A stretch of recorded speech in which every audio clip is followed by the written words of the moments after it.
Ladies and gentlemen, welcome to our program, Scholars and Scribes Review the Rulings, the Supreme Court's 2022-2023 term.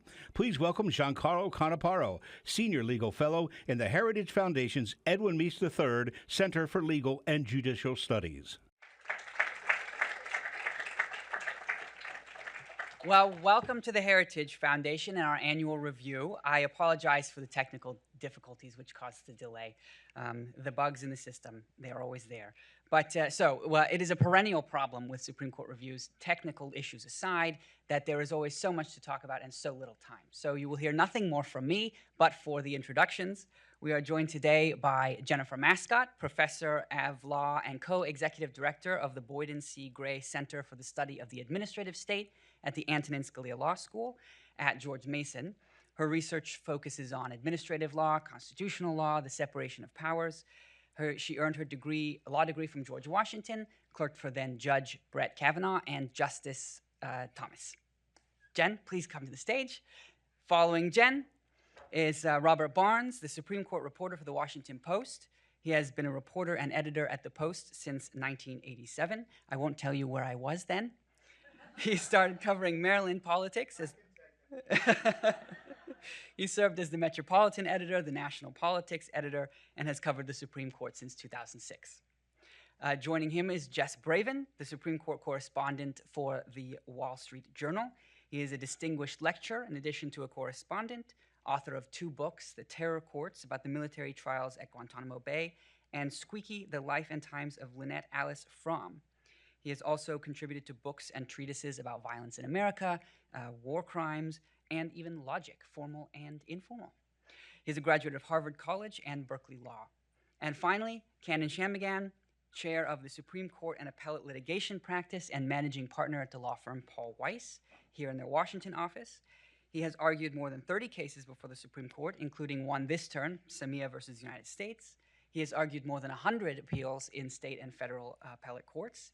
Prior to private practice, he served as Assistant Solicitor General at the DOJ and as a law clerk to Judge J. Michael Ludig and Antonin Scalia. He is a graduate of Harvard College, Oxford, and Harvard Law. Welcome my panelists to the stage.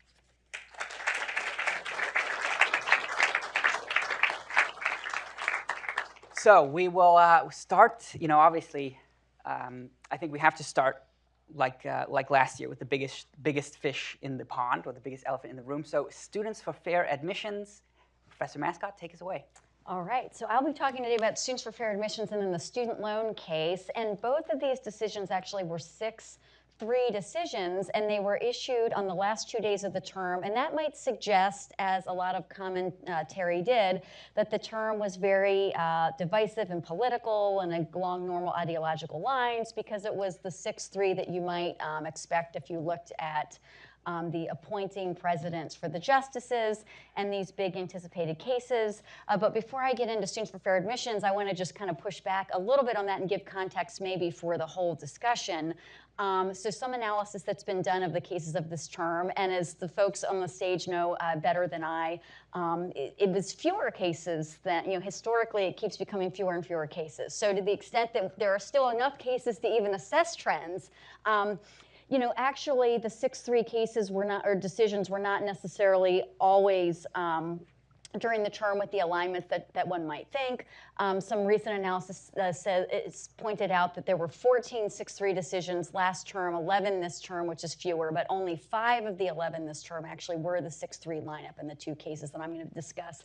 And that actually the justice who was in the majority the least frequently was Justice Thomas, who you would think, well, he is part of the traditional 6-3 that you would think would be deciding major cases, but nonetheless he, and then I think Justice Alito was tied with maybe perhaps Justice Kagan for being in the majority the next fewest times. So because of some decisions that were not necessarily aligned with business interests in the voting rights case, there were actually quite a number of decisions this term that did not come down with the anticipated alignment, despite starting with the big fish that Heritage has been talking about today. They're not necessarily indicative of the alignment of all of the cases this term. So Students for Fair Admissions, this was obviously a very highly anticipated case, perhaps the biggest constitutional law case of this term. in comparison to Dobbs, which was the big decision last term that everybody was waiting for, along with Bruin. And Students for Fair Admission dealt with affirmative action, and I think a few interesting issues about the decision. I mean, the facts of the holding, I think most people know, right? The Harvard and UNC programs were challenged either or both for violating the Equal Protection Clause because of discriminating or making distinctions on the basis of racial and ethnic backgrounds, but also for violating statutory requirements in Title VI that prohibit discrimination for schools receiving federal funds.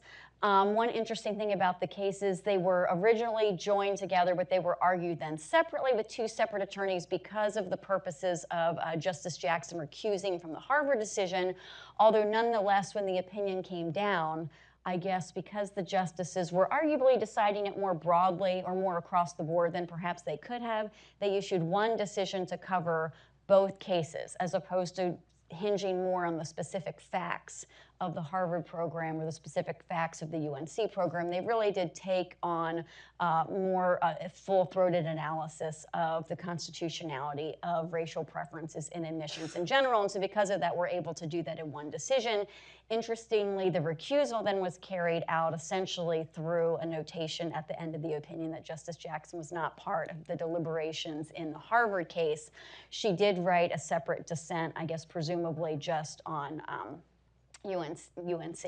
But in any case, with the decisions, we did have Justice Thomas writing separately as well, Justice Kavanaugh writing separately. Justice Kavanaugh did what he is developing now a practice of doing, which was to describe how the decision, even though it might appear to be overruling precedent, since the court in the past had not found certain affirmative action programs to be inconsistent with the Constitution, he was writing to flag how he thinks that this decision is sort of in line with the court's past decisions, trying to, I think, dial down the temperature a little bit, make it seem more modest. Justice Thomas took his well-worn approach of, well-trained approach of describing how the holding of the court, even though the court's majority opinion was not principally describing originalism, how the holding of the case was consistent with the original understanding of the 14th Amendment. And then how did we get to the 6-justice majority? Well, essentially, the holding basically said that racial preferences cannot be used as racial preferences in admissions, that making these kinds of racial distinctions is a violation of the Equal Protection Clause. I mean, the court, I suppose, really didn't leave much room, and perhaps the panelists will disagree with me, but didn't really leave much room, I don't think, for using racial preferences as preferences in general. So in that sense, it arguably was quite broad. How did all 6 justices get there? Well, I think jurisprudentially, each of them tend to have a more textual approach to the Constitution, and so they're seeing the racial preferences as violating the equal protection provisions in the 14th Amendment. But also this case was interesting, I think, in how it was argued, because it took a look at actually not just the benefit being given to one racial group or set of racial groups under the Constitution or the distinction here, but really unpacked in an evidentiary manner in the lower courts stereotypes against Asian Americans. And so I think the context perhaps of looking specifically at the harms to some groups and not just the benefits to others perhaps gave context that allowed everybody to land where they did here. And just one final point, I think there's one interesting distinction between from this decision with the Dobbs decision last year, where it was really 5-1-3, 6 supporting the judgment, but the Chief Justice wrote separately because he did not want to sign on to Roe in case he'd been overruled. Here, technically, the majority opinion doesn't expressly speak of overruling any past precedent. Perhaps that is one reason why the Chief felt comfortable joining it, and being part of the majority opinion. He was then able to assign it to himself to write. How did he get Justice Thomas? Well, Justice Thomas wrote separately to say essentially the majority opinion really did overrule precedent. And so I just wonder, it's interesting to think about the dynamics behind the scenes. Of course, we don't know. But did the justices avoiding the express statement of overruling, in contrast to the Dobbs decision, make the Chief feel more comfortable writing it as the Chief? Would folks like Justice Thomas, who take more of a purist view, have negotiated and gotten stronger statements in the opinion to feel comfortable signing it? How did they get the 6 justices to all sign on to the reasoning? It's sort of an interesting thing, I think, to unpack, but it is a notable distinction from Dobbs, where much was made of the fact that the chief sort of lost the majority there for his approach in that case. What do our other panelists think? You know, what survives of the Grutter and Gratz precedents, if anything? What do you think? Well, I had a couple of questions about this case, and maybe Jen, you've thought about this. I wondered if the decision in the Students for Fair Admissions was in tension with the decision in 303 Creative, the other major constitutional case, or another major constitutional case that we saw this term, where it elevated the free speech right of a private party to discriminate in order to, for their expressive rights over a state interest in promoting equal treatment. And I wonder if is there a First Amendment element like that a private organization like Harvard College would have, and are the theories that go forward in 303 Creative about that right of expression and relatedly right of association in tension with the holding in Students for Fair Admission, which does not seem to recognize those kinds of rights to be exempted from an equal protection type of regime? Well, I think that's an interesting connection to try to raise between the two cases, although I think, 303 Creative really in the end was about individual expression, and I think what the court seems to clearly be focused against in Students for Fair Admissions is the categorical approach. The one point that I didn't raise at the end is the chief does suggest that race could potentially still be a consideration if somebody talks about how their racial background has impacted particular other aspects of their character. Maybe going through adversity, through being mistreatment, has led to certain character traits or whatever. And so on that individual basis, that individual connection there, race can still be considered. And I think my inclination is that was probably put in partly to a response to some of the discussion that happened in oral argument, where some of the advocates were saying, well, we don't want race to be disfavored in a sense. Like if an applicant in their essay can mention every characteristic, we're going to be negative and discriminating against race as a separate characteristic if we don't allow folks to mention it.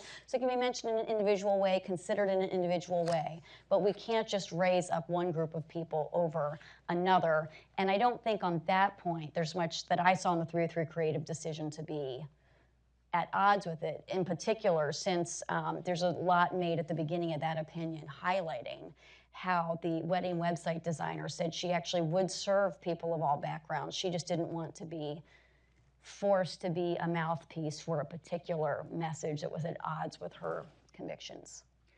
Cannon, since we brought up 303, would you mind giving us a rundown on that case? Yeah, sure. So first of all, it's always great to be at the Heritage Foundation and always great to participate in this panel, though, as I think I've joked every single time since I've been here, I'm neither a scholar nor a scribe, so this should really be entitled Scholars, Scribes, and Some Random Lawyer Dude Review Things. So if you're some random lawyer dude, well, I don't know what I am. So I am the token practicing lawyer on this panel. So 303 Creative is, a case that, at a very high level could be said to pit, the interests in free speech, First Amendment protected interests against the interests of LGBTQ individuals. But the question in the case really depends on how you sort of characterize what's actually going on. And so let me set out the facts as best I can.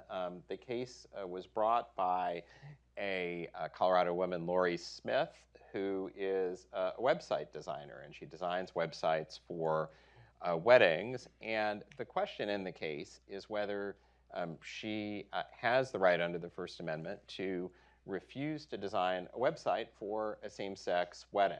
And what's interesting about the case, and I think significant in some ways, is that it arises in the context of a pre-enforcement challenge. And what that essentially means is that she is suing preemptively. So this is not a situation where you have an actual same-sex couple who wanted to have a website design, and she denied them that opportunity. Instead, she's suing because she wants essentially to have the ability not to design a website. And Colorado has indicated that it would enforce its anti-discrimination laws, its public accommodation laws against her. And so the case comes to the Supreme Court, as we lawyers say, on stipulated facts, namely that her claimed injury here is that she would be likely to be asked to design such a website and wishes to have the right not to do so. And that becomes significant for a reason I'll come to in a minute. So the case comes up to the Supreme Court, and in one of those relatively rare 6-3 decisions where the justices divide on so-called partisan lines with the 6 Republican appointees in the majority, the court says that Ms. Smith indeed does have a First Amendment right to choose not to design the website for a same-sex wedding. This was thankfully one of the relatively few big cases where there were only 2 opinions, so you can actually print out the opinions in this case without refilling the printer paper tray. That was a rare quality this year in the big cases. And the majority opinion was written by Justice Gorsuch. The dissenting opinion was written by Justice Sotomayor. There's been a lot of speculation about why Justice Gorsuch, particularly in a term where it seems like virtually every majority opinion we're going to discuss was written by the Chief Justice. The Chief Justice exercised his prerogative to keep seemingly almost all of the big cases this term, but not this one. Now, notably, Justice Gorsuch was the author of the Bostock opinion, the case that recognized that Title VII prohibits discrimination against same-sex individuals. Maybe that was at the back of the Chief's mind when he decided to give Justice Gorsuch this opinion. But Justice Gorsuch, as is his wont, made this seem like a pretty straightforward application of First Amendment principles. He said that this is basically a case involving, first of all, expression and the expression of Ms. Smith, because any website has a certain amount of First Amendment protected content in the speech and design of the website. And therefore, when you're thinking about this in terms of First Amendment doctrine, this is really a case, in the majority's view, that involves a doctrine known as the compelled speech doctrine, a doctrine that basically says the government can't force you to engage in speech that you do not wish to engage in. And ultimately, really, although there are 70 pages of opinion, so you still have to have a reasonably full paper tray on your printer, the case, I think, really boils down to a couple of questions. First, whether or not you characterize this as a case involving speech and expression rather than conduct. And there's a vigorous back and forth between the majority and the dissent about that. Justice Sotomayor, in her dissent on behalf of the 3 Democratic appointees, says this is really a case where any speech, if there is speech, is incidental to conduct. It's the act of designing the website. And so this is a service provider. It's no different from, say, somebody who offers hotel rooms and then denies hotel rooms to someone who might have a constitutionally protected characteristic. And so that dispute, I think, looms really large in the case, because how you view the case constitutionally, I think, really depends on the answer to that question. And similarly, I think as a result, Justice Sotomayor, in her dissent from the very first paragraph, says, this is really about the denial of service to a class of individuals. And so it's really, in her view, again, not so much about the expression as it is about sort of saying, there are these people who come, at least theoretically, to Ms. Smith and ask for her wedding website design services, and what she is basically doing is saying, I'm not going to provide those services to same-sex individuals, and therefore this is comparable to the hotel operator, the paradigmatic hotel operator who refuses, for instance, to rent rooms to, say, an interracial couple. I think there are a couple of aspects of the case that are significant going forward. The first is that you do have to have some degree of expression in order for the principle of 303 creative to kick in. And so where do the sort of outer bounds of that lie? When does a case truly tip into the category of involving only conduct? At least in the context of weddings, we've seen innumerable permutations of this issue. We've seen wedding photographers who bring similar claims. We've seen, of course, famously, a cake baker whose case came to the Supreme Court, which triggered, the somewhat bizarre scene of, whole amicus briefs devoted to the question of whether there is a First Amendment component to cake baking. And so that, I think, is question number one. And then question number two is that when the court took this case, it took pains to really grant review only on the question of free speech, and thus took the issue of religion out of the equation. So it really left for another day the question of whether the free exercise clause of the First Amendment could also provide similar or perhaps even greater protections to an individual or an entity seeking similar protection. And query whether in a case involving the free exercise clause, the court might grant potentially even broader protection. That issue, I think, remains to be seen.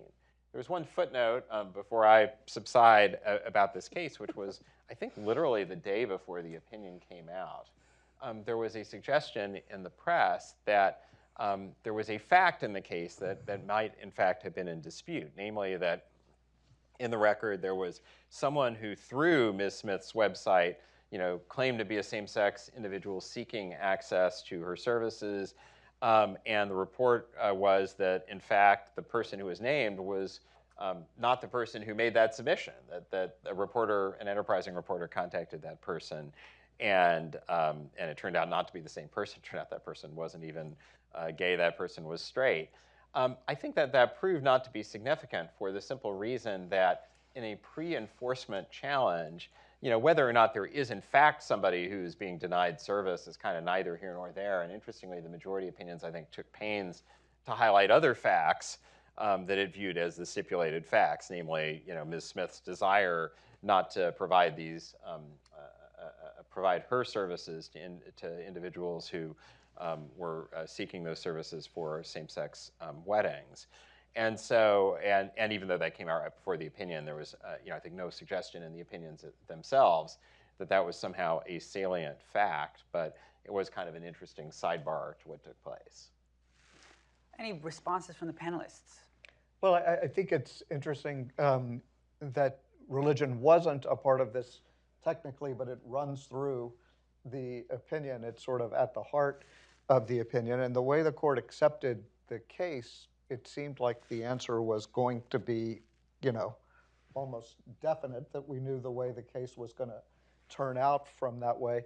And I thought it was interesting, too, that the court had turned down, perhaps because of different mix of justices on the case, had turned down cases in which there was an actual conflict. A photographer who was asked to do a wedding, a florist who was asked to provide flowers for a wedding, and the court took this. And I think you're right, Cannon, that the stipulated facts in this really hurt Colorado as it tried to defend its actions. Jess, would you like to talk about Sackett? Well, sure. Sackett's an interesting case in many dimensions. This was a case that clarified the meaning of waters of the United States when it comes to the provisions of the Clean Water Act. And the case is familiar, certainly to Bob and to me, because we've encountered it several times over the years as it has gone back and forth to the Supreme Court. The bottom line of the case was that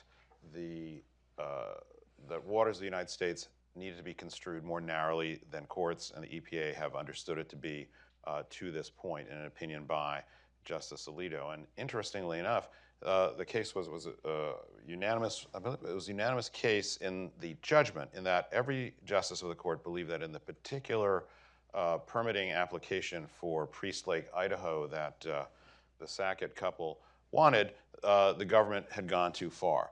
But in the concurring opinion by Justice Kagan, there's really no discussion of why she believes the government had gone too far in this case. It's really all about why she believes the majority went too far in explaining the new rule. But to explain what that rule is, Justice Alito, and it's I'm the Justice Alito impersonator today, because I believe the other case also was written by him that I'll be explaining. In contrast to his well-known opinions of the previous term, which had some provocative language in them, this opinion is quite moderate. It's really, in the sense, it says, this is a nagging question that has existed for many years about how to define this amorphous term, waters of the United States, and here is our extraordinarily reasonable resolution of that question.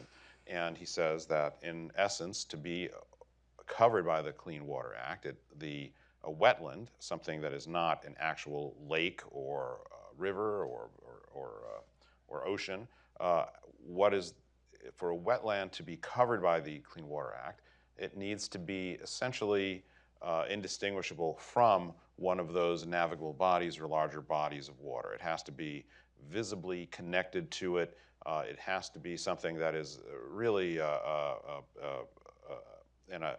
appendage of that body of water. And this guidance applied to this property in Priest Lake, Idaho, and apparently will limit the scope of the act going further with projects that may have much greater environmental consequences than a single home site in this remote part of Idaho.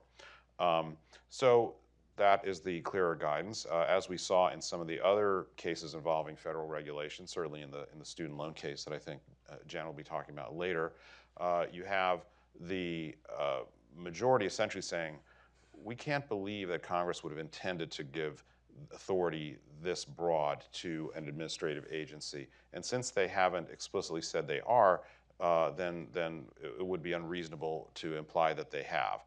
And the dissenters take the sort of mirror image and they say, the Congress did not deny them this authority. They used broad language. Who are we to read into it a restriction that the Congress chose not to place itself? And that's really the difference, the sort of other ends of the telescope that you see between the majority and the concurrence, to be technical, but what is it, but for all practical purposes, a dissenting opinion. This case, although it is even less relevant to the legal question than the point Cannon brought up about how manufactured the facts may or may not have been in the 303 case, but the Sackett case is it's a good example that plaintiffs in test cases aren't what they want to be, because I just remember over the years as I followed this case, oh, there's another Sackett development, and I look, oh, Sackett was arrested for sex trafficking. Oh, Sackett pleaded guilty to a reduced charge and went to jail, and so it just sort of struck me as kind of usually not relevant to the legal question in the case, but often when activist groups try to bring an issue and try to frame a case in a sympathetic way, they look for extraordinarily sympathetic plaintiffs, people who have a great story to tell. This may not have been as great a story to tell, but it certainly does show that when the court is looking at this issue, they're not acting on their personal views of the party's conduct, but they're looking at the legal issue before it, because and that's what we had in I'd say the Sackett case. I will return, after we talk about the student loan case, I'll return to and get some overarching thoughts about the state of administrative law and the relationship between the court and administrative agencies. But before then, Bob, can you talk about Moore versus Harper? Sure. So you can tell who's the silver-tongued appellate lawyer and who's the law professor and who are the scribes who need to type things out to make sure that they remember it. Moore v. Harper was about the independent state legislature theory and would have been a huge change in election law, that state legislatures have almost unlimited power to decide the rules of federal elections and draw congressional maps, even if they're extremely partisan, without any interference from state courts. And the case came from North Carolina, where Republican legislative leaders had said, we get to do this without interference, that this comes from the Constitution's Elections Clause, which says the times, places, and manner of holding elections for senators and representatives shall be prescribed in each state by the legislature thereof. But 6 members of the court said that that was wrong, and the Chief Justice, as we've talked about, took the case for himself and wrote, the legislature acts both as a lawmaking body created and bound by its state constitution, and as the entity assigned particular authority by the federal constitution. Both constitutions restrain the legislature's exercise of power. So he was joined by the liberal justices in this, and also Justice Kavanaugh. And this would have been, is one of those cases that would have been a big deal if it had gone the other way. And even as it was, it was a change because while the court said that they weren't buying the big independent state legislature theory, they were concerned about courts getting too involved in this. And so the Chief Justice added this caveat: although we conclude that the Elections Clause does not exempt state legislatures from the ordinary constraints imposed by state law, state courts do not have free rein. State courts may not transgress the ordinary bounds of judicial review such that they may arrogate to themselves the power vested in state legislatures to regulate federal elections. And he said, by transgress the ordinary bounds, what does that mean? They don't say. They say that these cases are complex and context specific, and that they will watch out for this, and they'll know it when they see it. The dissenting justices said that that was wrong. Three of them, Justice Thomas, Alito, and Gorsuch, they said that the court shouldn't have heard this case, shouldn't have reached a decision, and those of us covering it every week kind of were expecting this case to be dismissed as moot, because after the North Carolina Supreme Court had said that this plan was unconstitutional under the state constitution and imposed its own plan, the election was held. The state elected Supreme Court switched from a Democratic majority to a Republican majority. They reheard the case, and this new majority on the court said, actually, we don't have any power to police partisan gerrymandering, and so we're going to go back to the old plan. So the three dissenters said that should have been the end of it for the Supreme Court, but then two of them, Thomas and Gorsuch, went beyond that, saying if we were going to reach it, that they did think that the independent state legislature theory had a lot to say about it. And they're very wary of federal courts getting involved. So interesting reaction to this decision, I thought, from the voting rights activists and Democrats and liberals particularly, who were very worried about it. Some embraced it. Others said this just sets up federal courts to have more of a role in what has always been something left to state courts. The other side said, let's take a win when we get one from this court, and realize that we sort of got what we wanted, and that the bigger picture seemed to be 6 justices a little wary about challenges to some of these election cases that might be coming up in 2024.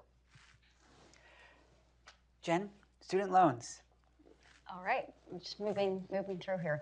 So student loans came up in 2 separate cases, one with an individual, one coming up from the states. And so the court first examined standing, which is the doctrine that under the Article 3 Constitution, there's a limited judicial power. And so the court and federal judges are only supposed to be evaluating cases and controversies, which means that in every case for a federal court to have jurisdiction under the Constitution, there needs to actually be a real controversy. And so the court unanimously found there was no standing for the individual claimant because that individual was essentially saying, so the statute under which the Biden administration purported to forgive student loans is called the HEROES Act, which if the Biden administration's loan forgiveness plan had come within the confines of that act, that act would have permitted the administration to act without going through full notice and comment rulemaking procedures, which normally requires agencies, to the extent we're going to talk about administrative law later,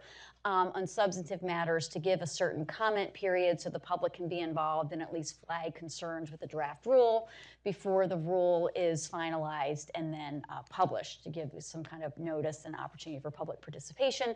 That didn't happen here. The claim was that, from the individual, if the Biden administration had not thought it had authority to act under the HEROES Act, it would have instead operated differently. It would have given more procedures, which would have allowed the private parties to say, we are not adequately helped by your current rule, give us a different rule that will help us more. And since there was no real concrete financial injury to them based on the Biden administration's action, the court actually fairly readily, I think, dispelled the idea that there was standing there, and quickly moved on really to the decision in the next case. So in contrast to Harvard and USC, which were sort of argued on the same day as a pair but separately issued one decision, here the cases were again argued the same day, but the court issued two different decisions, refusing to do what would perhaps arguably have been an expansion of standing doctrine by hearing the individual claim. And so instead turned to the state case, and in that case found standing and then moved fairly quickly to the substantive issue. And I think this is actually, I mean, it was a 20-something page opinion which suggested that the court, even though it was a 6-3 ruling, did not feel it had to tie itself up in knots, that it was not a particularly close statutory case. It didn't come up with new interpretive principles or new interpretive doctrines. I think essentially it was a fairly, I'm sure folks will disagree, but I'm going to make the case it was a fairly straightforward, ordinary meaning interpretation of a statute that said the Secretary may waive or modify provisions related to financial assistance programs, essentially if it's necessary to keep folks from being in worse financial position due to a national emergency or hardship. So there were many aspects of that arguably modest statutory authority that the parties went after and said showed that there was no way that the Biden administration could forgive $430 billion of student loan debt for people having between $10,000 to $20,000 worth of loans being forgiven under that modest provision, which seemed to be oriented toward national emergencies that arguably were not tied really to the scope of the program or the timing of the program, perhaps. And that also waive or modify or a lot more modest than what was happening here, which was a major expansion of the program. Justice Barrett wrote an interesting concurring opinion, essentially clarifying that even though the major questions doctrine, which was talked about a lot last year in the West Virginia versus EPA decision, that it really wasn't essential to the court's decision here, that this was not about reading a statute differently if a question of economic and political significance is involved, that here ordinary meaning principles, regular across-the-board textualist principles would apply to find that the Biden administration had acted far beyond the scope of statutory authority here. So this case, I think, really is about the axis of, does Congress, when it puts forward a statute authorizing administrative or executive authority, does the executive have to stay within the confines of that? Or can the executive, after years go by, get how forward-leaning, how broadly can the executive branch read such statutory authority? Here, not only did it seem to be clearly beyond the bounds of the statutory authority, but there was also other color and context that suggested Congress had really not intended this broad of an action. The Secretary had not previously seen his or her authority under the HEROES Act to extend this far. Although one final thing, I mean, the Biden administration is not the only administration that did try to take student loan action. I mean, the Trump administration had also taken action to kind of put a pause on repayment that was not found unlawful by a court. So here, perhaps the number of years later, going clearly a few steps further than the Trump administration had gone, this was challenged pretty readily, and the court reached, I think, a resounding decision against the Biden administration here. Jess, Bob, do you have any reactions to that? We haven't come at this from a different perspective. Well, I wonder, Jen, why I think the Chief did go to the major questions in this opinion when they said that it wasn't needed, that it was clear from the statute, and then he sort of threw it in again. And Justice Kagan in her dissent said, whenever this court wants to do something now, it just throws up the major questions doctrine. And I wondered why he sort of gave her that opening.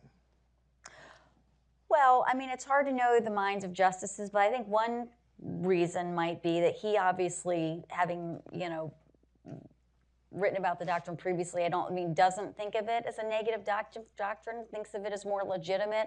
My guess would be, if I had to guess, but obviously I have some sort of interpretive priors that are influencing this. I sort of perceive the chief, particularly in his chief role, as always taking whatever steps he feels like he can or wants to or are needed to sort of dial back the significance of an opinion. And to the extent that this opinion brings in major questions, it keeps folks from spending perhaps as much time talking about what's coming down the pike next. Also, I don't actually think he believes it is an entirely new doctrine put into place by West Virginia versus EPA last term. And I think it seems to me, and maybe Cannon or you all have different views, but that he is one who, in a more pragmatic sense, likes to sort of give alternatives or extra, talk about all the tools in the toolbox to help in a particular case. But I share your the general cynicism or idea that, yes, I think to the extent that we're in a discussion about major questions, it is a tool that the court will apply when it thinks it's helpful and useful. The chief thought it was at least helpful to make a fig leaf to it here. But I don't think he perceives it as being outside the bounds entirely of textualism. Jess, Cannon, any thoughts on those cases? Well, I think it was interesting that the Chief Justice, in addition to looking at this aspect of the HEROES Act or whatever, mentioned a broader concern about the way that administrative agencies have been acting. And so it seemed that he was, as if it weren't already evident, signaling a philosophical or a broader jurisprudential view about the bounds of the executive's autonomy to apply statutes. So he didn't leave it just at student loans. He said there's a pattern here, and I wonder if that's a message to the administration, or what. Who is he talking to?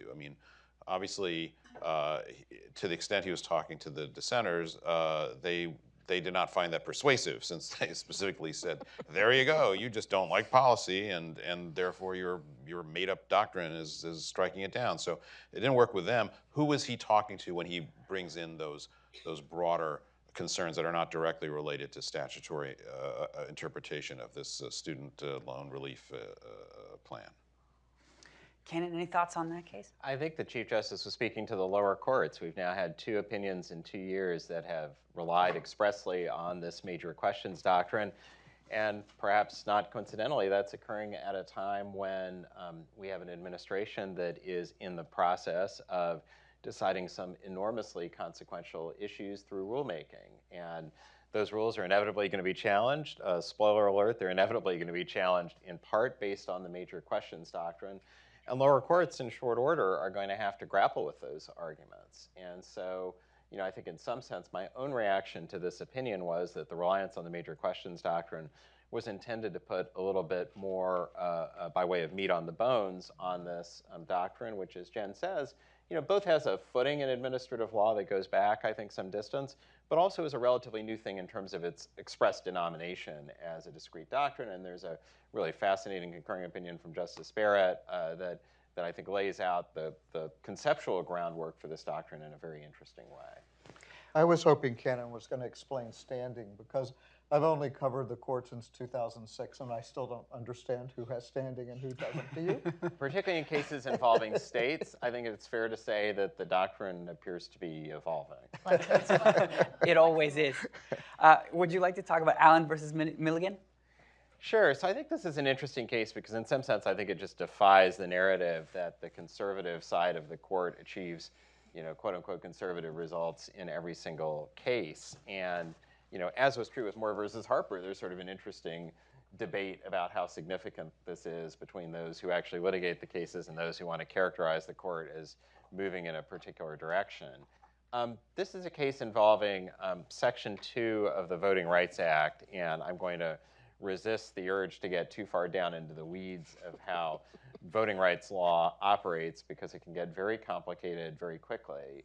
But the basic gist of Section 2 of the Voting Rights Act is that as amended by Congress, which becomes significant, it prohibits voting practices that have either a discriminatory intent or a discriminatory effect, which includes practices that dilute the strength of votes of racial minority voters. And that becomes significant in this context, in the context of redistricting. So this case involves a challenge to Alabama's redistricting plan, which was a plan adopted, I think in the wake of the 2020 census that would have created only one African American majority district, despite the fact that black voters make up, I believe, 27% of the population of the voting age population of the state of Alabama.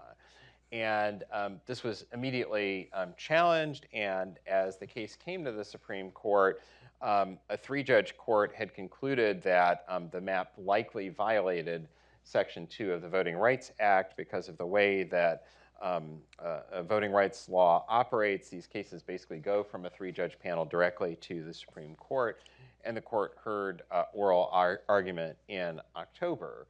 And in yet another of the opinions written by the Chief Justice, but this time with a 5-4 majority that consisted of the Chief Justice, Justice Kavanaugh, and the court's 3 Democratic appointees, the court agreed with the lower court and therefore with the challengers that there was likely a violation of Section 2 of the Voting Rights Act here. And the case involves the application of the so-called Jingles factors. Again, I'm going to resist getting into these factors, but these are the factors that are basically used to evaluate claims that are brought under Section 2 of the Voting Rights Act. But I think that the sort of perhaps most critical part of the opinion is that in analyzing maps for redistricting, what courts do is to basically compare the maps against a benchmark. And the state of Alabama made the argument that if you could come up with a race-neutral benchmark, and if the map that was prepared compares favorably to that benchmark, it's okay. That would have worked a revision to Section 2 of the Voting Rights Act, and the majority rejected that revision, rejected the argument that a race-neutral benchmark should be used in the analysis. And interestingly, the Chief Justice, in his opinion, talked at great length about how when Congress amended the Voting Rights Act, it intended Section 2 to operate quite expansively. What's really interesting about that is that the Chief Justice at the time that Congress amended the law was working in the Reagan White House and was very involved in these issues. And what Congress essentially did in the 1982 amendments was to essentially overrule a Supreme Court decision that limited the applicability of Section 2 to practices that had a discriminatory intent without a discriminatory, that had a discriminatory effect without a discriminatory intent. And in this case, the 4 other Republican appointees dissented, both Justice Thomas and Justice Alito. And in particular, they sort of emphasized the fact that the effect of essentially requiring the state of Alabama to draw a map that took greater account of the number of African American voters, and in particular, potentially requiring them to draw a map that would require 2 districts that were majority black districts, would be to force the drawing of district lines based on race, the suggestion being that that could itself raise constitutional concerns.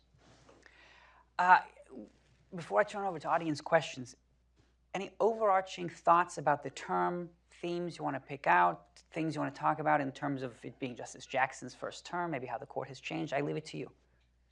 Well, starting with the Allen v. Milligan case, that Ken did a great job explaining.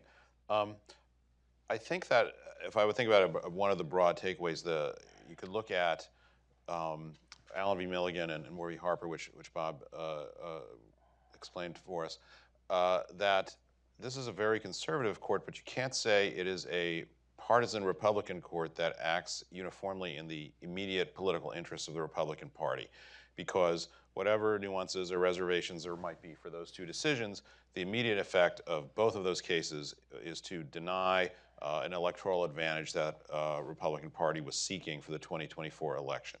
So it certainly doesn't take away from the court's overall trajectory to the right, but it does, I think, belie arguments that it is purely an arm of the Republican Party in what it's deciding.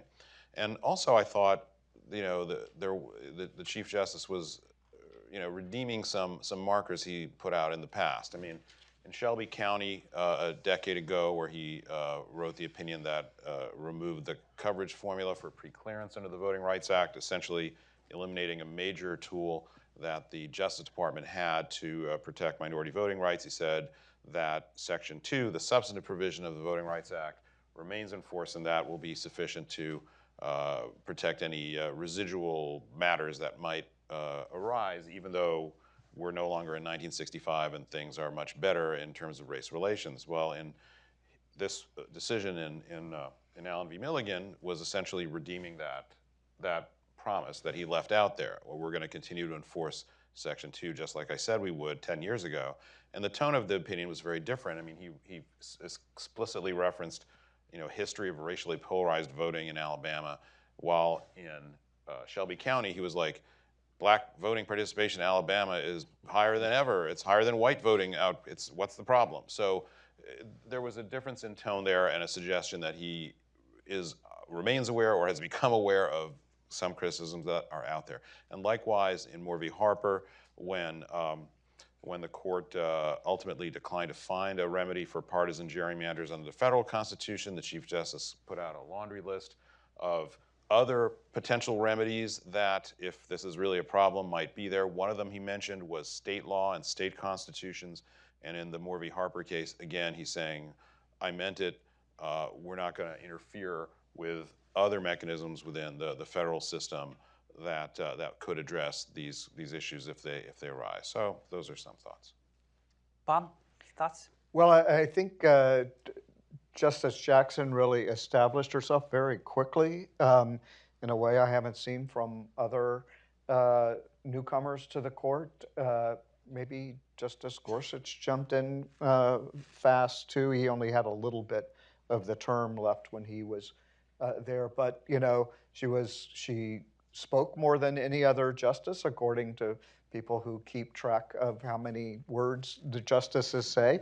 She asked more questions than other justices. She wrote solo dissents more than any other justice on the court now did in their first term. I thought there was one very interesting instance where I won't try to describe this case to you because it's just too complicated, but a criminal case in which she wrote a 39-page dissent to the majority, and Justices Sotomayor and Kagan together wrote a 2-page dissent. So they didn't join her and wrote their own, and I thought that was interesting since they were all on the same side. But I think that she is really sort of establishing her view of the law and writing for herself a lot in a way that I think is very different for a rookie. Cannon, and then last word to Jen. Sure. So I would just sort of offer 3 very quick headlines. The first is that I think that the court is perhaps moving more incrementally than critics of the court would have one believe. And I think in some sense this term represented a reversion to the court's ordinary way of doing business with a much greater degree of unanimity, much less consistency in the alignment of justices, as Jen pointed out. And of course, a lot of that depends on what the court has on its docket at any particular time. But this seemed like a somewhat less polarized term, even though in some of the highest profile cases you did have the justices sort of perhaps breaking down on more predictable lines. I think the second headline I would offer is that I think that the reports of the Chief Justice's demise were greatly premature. The Chief Justice played a really central role this term in, I think, shaping not only how the court decided cases, but kind of the contours of the legal rules in a lot of the key cases. And again, he wrote the opinions in a lot of the biggest cases, and I think a lot of those opinions, I think, reflected a high degree of judicial craft. This was a year that I think was really kind of the year of the Chief Justice in many ways. And then the third observation I would make, and I think that this is really kind of going forward a critical thing to keep an eye on, is that the 6 Republican appointees on the court are much less monolithic in their jurisprudential approach than the 3 Democratic appointees. And I don't mean that as a criticism of either side, it's just an observation. The 3 Democratic appointees, voted together in, I think, something like 88% of the court's cases. The number was much lower for the Republican appointees. And I think that reflects the fact that there are some meaningful jurisprudential differences. I would say that the Chief Justice and Justice Kavanaugh are probably the 2 most pragmatic members of the court, and they seem to define, what consists today of as the center of the court. It may be a different center from the center 5 or 10 years ago, but they seem to be the justices who are most likely to dictate the outcome in close cases. Justice Gorsuch, by contrast, is a somewhat more idiosyncratic voice on the court in certain areas of the law, like Indian law and criminal law. He tends to vote with the more liberal members of the court, and indeed does so, I think, quite consistently. And then, you've got Justice Barrett, who I think is emerging as one of the most impressive voices on the current court, both in terms of her writing and in terms of kind of offering a thoughtful perspective that perhaps melds a certain degree of Midwestern pragmatism with some really incisive constitutional analysis. And then Justices Thomas and Alito, who are what they are, I think, probably the least deferential to precedent, and probably the most sort of consistently conservative members of the court. And those differences have really come into play in the cases where the court doesn't break down on predictable lines. And so I think the thing to watch going forward is the extent to which that continues to be true. Jen? Yeah, I agree with a lot of that, and just consistent with what I mentioned at the beginning, just in terms of the justices and which ones were most frequently and least frequently in the majority. I mean, Justice Thomas in the majority 76% of the time, the Chief and Kavanaugh together in the majority 95 and 96% of the time. One, I think, remarkable thing about that actually overall is that the justice least frequently in the majority was still in the majority 76% of the time. So that really does suggest that we spend a disproportionate time focusing on the cases that seem to be divided. There are a lot of unanimous judgments. And, as Cannon said, the Chief and Justice Kavanaugh are in the majority more than the others. But one final thing, I mean, when the Chief takes these opinions and writes them, it does allow for his more pragmatic or moderate sense to frame the decision. But I do think, and again, we'll never know because we can't peel back the curtain, and who knows, I'm forgetting which justices have restrictions on which of their papers will eventually come out. So some decades from now, we'll be able to get some of the writings, I imagine, that went into different opinion drafts, for example, leading to the final decision here with Students for Fair Admissions. But in a case like that, where you have an originalist justice like Justice Thomas, who also has really thought a lot about these issues, and then a more pragmatic person like the Chief, both signing on to the same lead opinion in full, I would really imagine that there was a real desire by at least some of those 6 justices to make sure that there was one unified opinion, and almost certainly some negotiating or discussion about the contours of the language and how things were going to be couched that would allow a very originalist, pure in theory justice and folks who are much more concerned with continuity of the past to all be able to come together around every single word in a decision of great significance. So all that to say, there actually is a lot of hidden power or more subtle power sometimes in the theorist on the court, because in the drafting and in the concurrences that maybe they would have written otherwise and decide to hold back, there can often be a lot of influence on the scope and the reasoning that ends up coming through in the final majority opinion in ways that might have great significance. Well, let me open it up now to audience questions. A mic will be coming. Let me give you a warning. This is not your opportunity to lecture. You get 2 sentences, and then I cut your mic off. I will not be gracious. So go ahead, Dennis. Dennis Kirk. I'm wondering if you're reading anything into that administrative state being looked at closer by the court in the Chevron doctrine, where the court's deferences to the agencies might be reduced? Yes. Yes, we have a case coming up that looks more directly at the Chevron doctrine, and I have to say that I think that there must be civil procedure professors everywhere so amazed and gratified that so many people talk about something called the Chevron doctrine. Yeah, absolutely. That was a rule that the court adopted in the 80s. Suggesting that when regulations are ambiguous or legal statutes are ambiguous, the so-called expert agency should receive deference from the courts in applying the statutes that it's been assigned to implement. And obviously, we see a lot of skepticism on this court toward the judgment of these agencies and whether that kind of deference remains warranted. So I think we'll continue to see doctrine emerging that may be reducing that type of deference going forward. Here in the front. Oh, thank you. Leon Peace. And I had a question about in the past, the court has worked very hard to maintain the outward appearance of intramural collegiality. Those of us who were in the court during the last, delivering the last rulings, got the sense that from the body language, there might be certain level of tension in the intramural workings of the, with respect to the justices. What sense do you get in terms of the general camaraderie, or lack thereof, within this court? Well, Cannon, you stood up there in front of them not too long ago, so what do you think? I mean, they had a certain degree of discord toward me because the last time I appeared in front of them, I got fewer than 5 votes. I'll leave it at that. I think that's a really hard thing for those of us on the outside to judge because, I do think that the court has long not only viewed it as important to be perceived as having that degree of camaraderie. I think the court really tries to achieve that camaraderie because I just think from my own experience, they're all there for life. They know they have to hang out together, and so they have powerful incentives to try to get along on a personal level. I think it's interesting, we all read the tea leaves.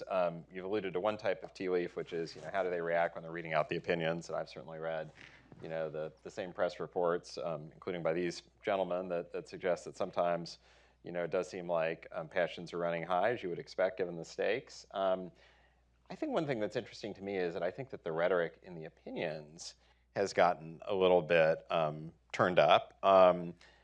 I don't know to what extent that's attributable to relationships between the justices. I mean, perhaps the most fiery exchange this year was between, of all people, Justice Sotomayor and Justice Kagan, which I think reflects that sometimes that happens sort of without regard to broader jurisprudential bents. But I also wonder to what extent that may just be due to the fact that it feels like opinion writing has gotten more informal. And I think when you write more informally, sometimes it comes across as sharper than if you're writing in a more academic style. And I think we have a number of members of the court who write either informally or in a fairly accessible way. And so maybe that's one of the reasons we think that. I thought there were 2 things interesting. One, the Chief Justice at an event in May said that every time he walks down the hall, he's happy to see one of his colleagues and engage in conversation with them. And then he said, but sometimes I don't walk down the halls. And so I think that's one answer to your question. And then I thought, it was pretty extraordinary in the student debt case in which the Chief Justice wrote, there is becoming a trend on this court for dissenters to say that we have exceeded our role, and he wanted the public to know that wasn't true and that they're not disparaging each other. And then Justice Kagan came back and said, well, yeah, we are kind of, because, it's always been that justices are supposed to point out when they think that the court has exceeded its role, and it would be wrong not to. You sort of got the idea, like which one, got their hands on it before it went to the printer to have the last word there. And so I think that does show that there's something going on between those two sides. Did I miss anyone on this side? Yes, in the very back. Sorry. Well, I'd like only to thank. I come from Brazil, and I want a support from you. We're gonna vote the abortion next August, maybe, and I signed up the amicus curiae for Mississippi with 141 scholars from Did United you have States. a question for these panelists? No, I just want, if you can, well, I can share with you our amicus curiae for scholars Well, maybe from afterwards, here. but And for then now, just I wanted to their say expertise that is here I'd like the to talk support. about the Supreme Court. Yes. I've heard of a Michigan law that purports a heavy fine if you address someone with the wrong pronoun. Wouldn't that fall in the same case as Colorado, where it is now the state coercing speech? It's the first I've heard of it. I'm not familiar with the law. There's one last question here in the middle.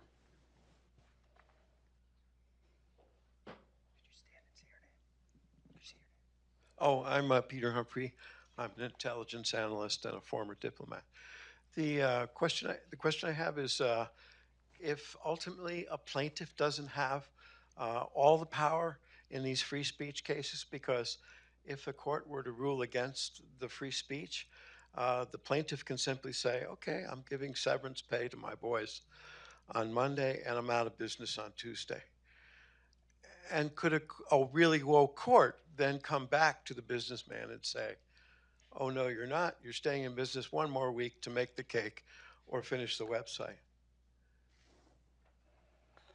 I think there's some war powers cases where the government can, take over properties, like to make sure that, national defense materials are available and so on. But I'm not aware of any cases where the government has done that sort of thing. Are you? No, and I don't think that Colorado would construe its anti-discrimination laws that way. But I will emphasize one thing that I said in my remarks on 303 Creative, which is that I do think that the pre-enforcement context of these lawsuits inherently makes them somewhat more theoretical, because what you have to establish in order to bring one of these lawsuits is just the likelihood of enforcement rather than the reality of it. Well, we are out of time. Please join me in thanking our panelists.